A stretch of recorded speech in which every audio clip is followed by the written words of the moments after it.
और मानव शरीर के लिए लाभकारी और आत्माओं के लिए लाभकारी। और महात्माओं की बात को अगर भारत धर भूमि के रहने वाले इंसान आदियों ने मान लिया होता तो आज हम लोग कुछ से कुछ हो गए होते। और जो आप इन 30 सालों से तमाम चोरी डकैती और खुराफात, मारपीट, हिंसा, कत्ल जो सुनते चले आए, मैं तो ऐसा समझता हूं कि आपने महात्माओं की बात को मान लिया होता तो अभी तक ये सब चीजें खत्म हो गई होती। चलो आप मान कर देख लो, थोड़े दिनों में ये सब चीजें खत्म हो जाए।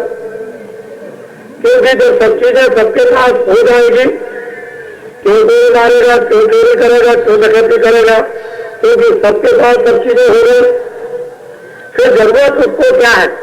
फिर तो उसकी कांक्षा ये होगी कि अपनी चीजों को देकर के हम जब प्राप्त करें। अभी तो वो पेट के लिए काम करता है, बच्चों के लिए फिर काम करेगा जग के लिए, तो जो जग के लिए काम करेगा वो अपना कमाएगा। इसलिए महात्माओं की बात को मान, जो कहे उसको सुनो और उसी का अमल करो। ये दुनियादार इनकी बात पर विश्वास कभी मत करो। तो मैं थोड़ा सत्संग आपको सुनाऊं, उसको थोड़ा सुनो।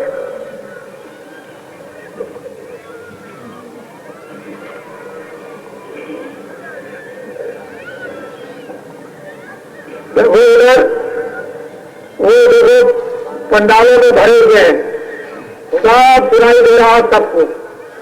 यहाँ से 4 फरलांग की दूरी पर आराम से सुनाई दे रहा, सब बैठ करके अच्छी तरह से सुन रहे। ऐसा मालूम होता है कि आवाज उनके कानों में से ही निकल रही।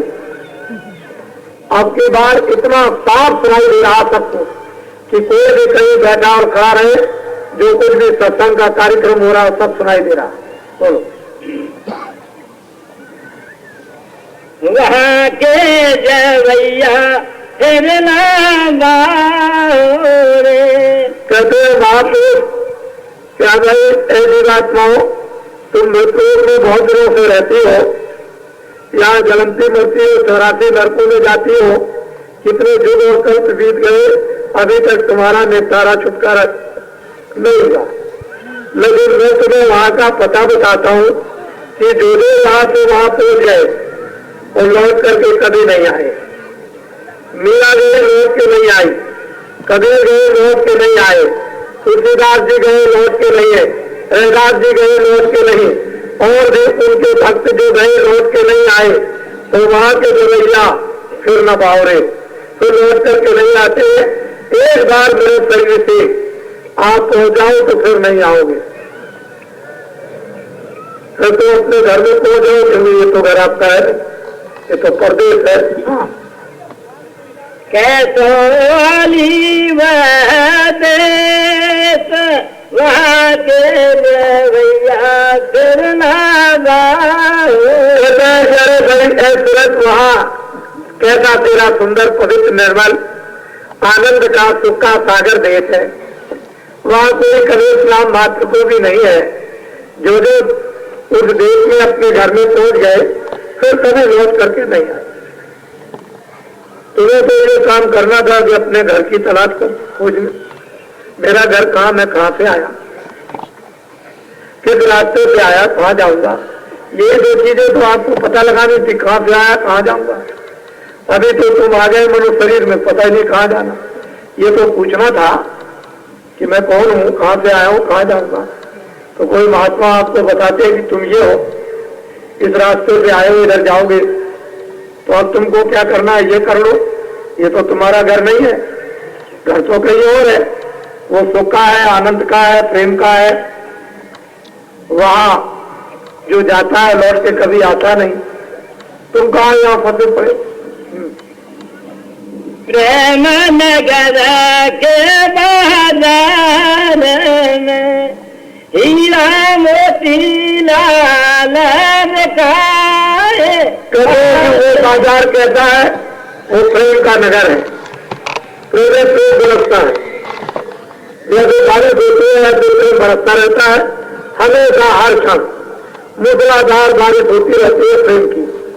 कहते हैं ऐसा प्रेम का नगर, तुम्हारा घर जिसको तुमने छोड़ दिया और इंद्रियों के जाल में आकर के फंस गए और मन तुम्हारा ब्रिज में आके उलझ गया, इंद्रियों के दरवाजों को गैर करके क्षणिक ये गंदे जो क्षणिक रस लेता है, तो बताओ तुम्हें क्या खबर पड़ेगी कि मेरा घर कहाँ?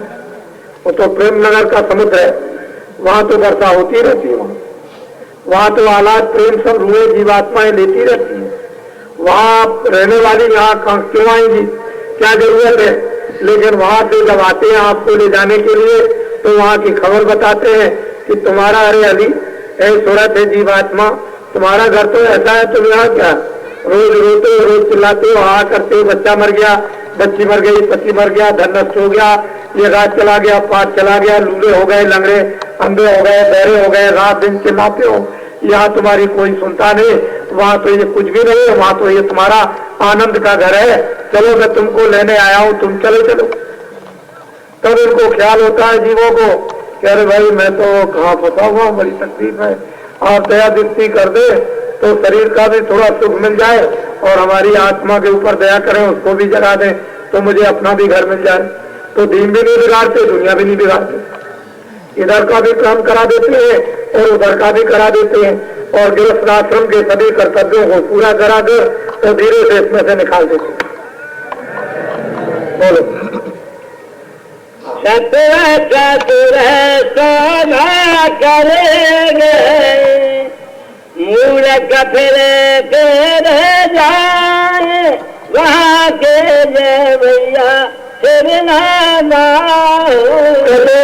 की चतुर होशियार बुद्धिमान सौदा कर गए। जो बुद्धिमान थे उन्होंने तो खोज करके लगन के साथ में किसी महात्मा को पा लिया, उन्होंने उससे सौदा कर लिया। जब सौदा किया कि उन्होंने कहा हम चलेंगे, अच्छा चलो हम तुमको पहुंचा दे, सौदा हो गया। उनको मदद कर दी, बाहर से सफाई कर दी, जो अनेकों जन्मों की गंदगी थी उसको, मन को, बुद्धि को, चित्त को, अंतःकरण जीवात्मा की धो दी और उन्होंने सौदा कर लिया। जो चतुर से सौदा कर लिया उनको मदद दे करके तो घर में पहुंचा दिया, लेकिन मूर्ख गए गवाए। मूर्खों को सौदा करने का समय मिला नहीं, ना उन्होंने कभी ये सोचा, तो लौट करके मानवतन भी गवा दिया और सीधे नरकों में और 84 में चले गए और लौट करके फिर उस मनुष्य शरीर में आएंगे नहीं। तो क्या किया मूर्खों ने? मूरे हृदय न चेत गुर मिले निरंतम, फूले फले न भेद जगत खुदा वर्षे जलत। मूर्ख का हृदय कभी चेतता नहीं और सर सुधरे सत्संगत पाए पारस परस सुधरा। सर जो है वो सत्संग पा के सुधर जाते हैं, लेकिन मूर्ख पढ़ा लिखा होशियार चतुर चालाक उसको कहते हैं मूर्ख। मूर्ख कोई अनपढ़ नहीं होता, पढ़ा लिखा सब कुछ समझता हुआ उसका नाम मूर्ख। मूर्ख किसको कहते हैं कि जानता हुआ न माने, उसका नाम है मूर्ख। चलो मूर्ख की परिभाषा आपको सुना दे। एक राजा थे, उनके कोई संतान नहीं थी, तो राजा बड़े दुखी और प्रजा भी बड़ी दुखी।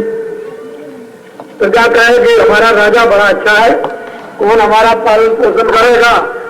राजा सोचता है कि भाई तुम ऐसे बांझ हुए कि तुम्हारे औलाद संतान नहीं हुई, तो लोगों ने सलाह दी कि महात्मा के पास जाओ, वहां तुम्हारे ऊपर दया दृष्टि हो जाएगी और इतनी बड़ी प्रजा, इतना बड़ा राज्य, कलंक खत्म हो जाएगा। तो एक पहाड़िया पर महात्मा जी रहते थे, वहां चले गए। उन्होंने कहा कि महाराज इतना बड़ा राज है और हमारे कोई संतान नहीं है और मैं तो प्रजा को बड़ा सुखी रखता हूं, आराम से रखता हूं, आप प्रजा को देख लीजिए, तो कोई संतान हो जाए तो कम से कम इस प्रजा का पालन पोषण करें। तो महात्मा जी ने ध्यान लगा करके देखा कि देखो भाई राजा, तुम्हारे पूर्व जन्म में तुमसे कोई काम ऐसा पाप खराब बन गया कि तुम 7 बार राजा हो गए लेकिन कोई भी संतान नहीं होगी। कहे महाराज तो फिर तो बड़ा, प्रजा ने भी महात्मा जी से बड़ा आग्रह किया, बड़ी प्रार्थना की। महात्मा जी को दया आ गई कि अच्छा हम सोचेंगे, आप जाओ। राजा चला गया अपने प्रजा का पालन पोषण करने लगा। 9 महीने के बाद एक बच्ची पैदा हो गई। उसने सोचा कि चलो, महाराज जी ने कलम तो फेंक दिया, बच्चा बच्ची क्या कोई औलाद तो हो गई। उसको खूब पढ़ाया लिखाया, सारे विश्व की भाषाओं को सिखा दिया उस लड़की को। और उस समय पर सारे विश्व की 14 भाषाएं थी। जब लड़की पढ़ लिख करके तैयार हुई तो उसे वर की जरूरत। राजा ने सोचा कि अब इसका कोई संबंध कर दिया जाए, लेकिन ये विश्व की 14 भाषाएं जानती है तो कोई पढ़ा लिखा लड़का मिल जाए। अपने आचार्यों को तमाम को बुलाया कि देश के अंदर में कोई पढ़ा लिखा लड़का खोजो। तमाम आचार्य लोग लड़का खोजने लगे। राजा तो धर्मात्मा था ही, सच्चरित्रवान। खोजते खोजते कोई नहीं मिला। लोगों ने सोचा कि राजा को क्या कहूंगा कि पृथ्वी का इतना भ्रमण कर रहा हूं, कोई लड़का नहीं मिलता। उधर से एक लड़का आ रहा था, उसको रोका और विद्वानों ने पूछा कि भाई तुम क्या जानते हो, क्या पढ़े लिखे हो। तो लड़के ने कहा कि देखो भाई मैं 12 भाषा जानता हूं। विद्वानों ने सोचा कि लड़का 12 जानता है, लड़की 14 जानती है, तो राजा ऐसा करे कि राज में इसको 2 भाषाओं का आदत पूरा हो जाएगा। तो हम लोग ये बात की प्रार्थना करेंगे कि महाराज ऐसा कीजिए आप। लड़के से कहा देखो भाई तुम गरीब हो, राजा की लड़के के साथ तुम्हारा संबंध हो जाएगा और तुमको ये सारा राजपाट तुम्ही को मिलेगा, क्योंकि राजा के पास तो कोई लड़का है नहीं। तो तुम ये स्वीकार कर लो कि मैं शादी करूंगा।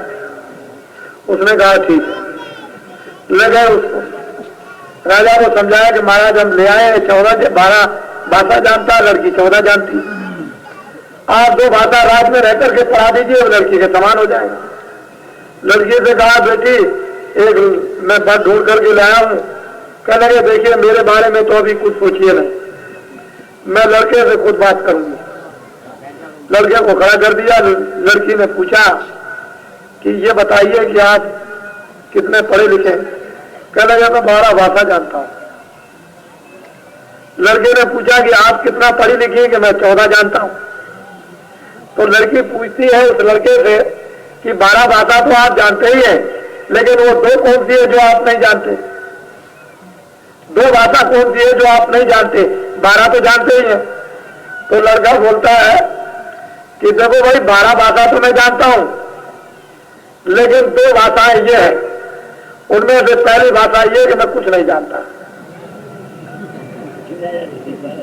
मैं कुछ नहीं जानता। एक भाषा तो ये, दूसरी भाषा ये है कि जो जानकार कहते हैं उसकी मैं कभी मानता नहीं। बस बात खत्म। लड़की ने पूछा कहीं अगर धोखे धड़ाके में मेरा संबंध हो जाता तो मेरे तो सारे जीवन मौत थी, क्योंकि ये तो जानता हुआ नहीं मानेगा। फिर बड़ी मुसीबत, एक तो जानता नहीं और जानने के बाद में जो मतलब ये कि सही चीज उसको मानता नहीं। तो कहने का ये कि आजकल के लोग जो सही बात है एक तो जानते नहीं, और अगर सही कही जाए तो उसको मानते नहीं। ठीक यही बात है। तो वहां ये अपनी परा विद्या थी, योग विद्या थी, सूर्य विद्या थी, आध्यात्मिक विद्या थी। ये भारत की थी, ये विदेशों की नहीं थी। यही इसकी साधना होती थी, योग होता था, यहीं पर ध्यान होता था, यही भजन होता था, यही कमाते, यही कबीर ने, रैदास ने, नानक ने, इत्यादि इत्यादि महात्माएं उन्होंने यही कमाया इसको। तो अपनी जो सुगम सरल जो विद्या थी उसको तो आपने छोड़ दिया, फेंक दिया, और बस मतलब ये है अब और कुछ नहीं रह गया, और है कुछ नहीं है, खाली एक बनावट रह गई। इलाहाबाद यूनिवर्सिटी में पढ़ते रहे। किसी ने पूछा अरे भाई किसान से तुम्हारा बच्चा कहाँ चला गया? कल 2-3 वर्षों से इलाहाबाद से आया नहीं, वही पढ़ रहा है बोर्डिंग हाउस में। तो भाई क्या डिग्री उसने पास की? चलो भाई डिग्री की तो नहीं मैं जानता हूँ, लेकिन वो कल शाम को यहाँ आ गया। मैंने कल देखा कि घर पर आ गया, मैं तो हल लेकर के जा रहा था और वो यहाँ आ गया। मैं जब उधर से हल लिया आ रहा था तो भैया मैं डिग्री फिग्री तो कुछ जानता नहीं, तो क्या पास करके आया। इतनी डिग्री में जरूर मैं देखता हूँ और जानता हूँ कि एक पीपल के पेड़ पर खड़े होकर मूत रहा था। ये तो डिग्री लेकर के आया, लेकिन वो डिग्री फिग्री में कुछ नहीं जानता और तो मुझे कुछ नहीं मालूम है।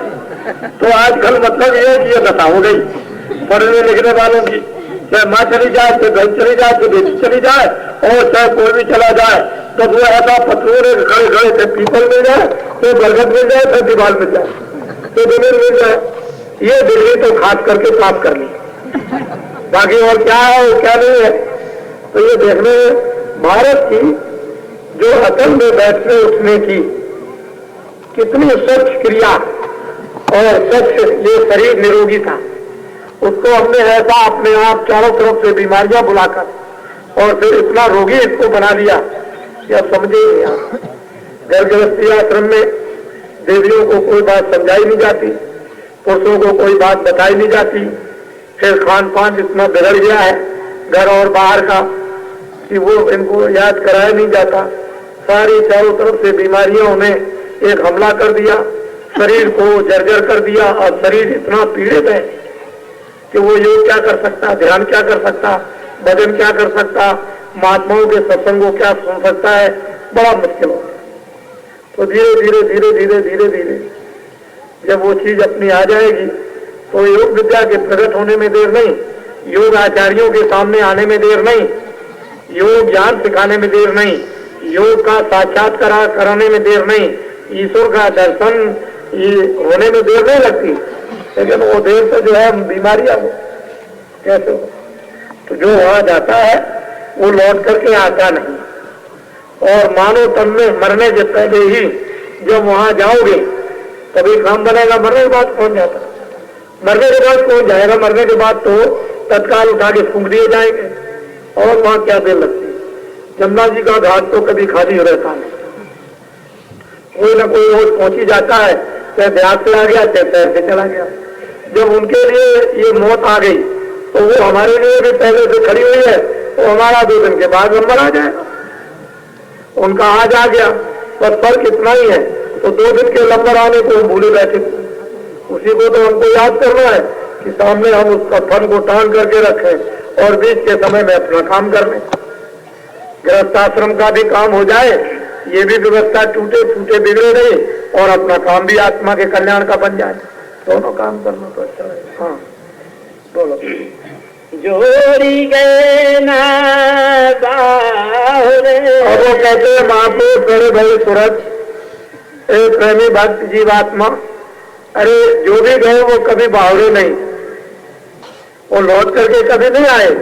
लेकिन तुम इधर भी चले जाओगे खंडक में, 2 जगह लड़कों में, उधर से भी लौट के नहीं आओगे, उधर चले गए तो उधर से नहीं आए, इधर चले गए तो बीच में तुम बैठोगे। मनुष्य शरीर ऐसा ऊंचा है कि दोनों आंखों के बीचों बीच में जीवात्मा को बैठा दिया कि उधर जाना चाहो तो फौरन जाओ और नीचे गिरना चाहो तो नीचे चले जाओ, ऐसे स्थान पर बैठे। इसलिए तो ये मनुष्य शरीर सबसे अमूलक और कीमती है कि ऊपर आंख उठाओ तो आधार ऊपर मिल गया, निकल जाओ ऊपर के लोगों में, और ऊपर में देखो तो नीचे चले जाओ अंधकार में, अज्ञान में। रोज जन्मों मरो, रोज रोज चिल्लाओ, कौन सुनता है। हाँ जोड़ी गए ना बाहुरे कासे पूछूंगा। कहते कि जो भी गए कोई नहीं आए, ये नहीं कोई हो, हिंदू मुसलमान ईसाई ये वो कोई हो, जो भी गया वो लौट के नहीं आया। मैं कैसे कहूं, कोई सुनता समझता तो है नहीं। मूर्खों की जब टोली अधिक हो जाए तो कौन सुनेगा, ज्ञानवान की वो तो अच्छा है। लेकिन एक बात आपको बता दें, आज के अनपढ़ जितने भी लोग हैं वो तो एक जगह बैठ सकते हैं, लेकिन 100 पढ़े लिखे एक जगह नहीं बैठ सकते। 100 पढ़े लिखे एक जगह नहीं बैठेंगे, वो अनपढ़ जो होंगे वो तो 1000 एक जगह बैठ जाएंगे, 1 लाख एक जगह बैठ जाएंगे, लेकिन 100 पढ़े लिखे नहीं बैठते। इसको आप ध्यान में हमेशा रखिए। इसलिए वो आशा आप छोड़िए, इस आशा पर आप आ जाइए। हाँ।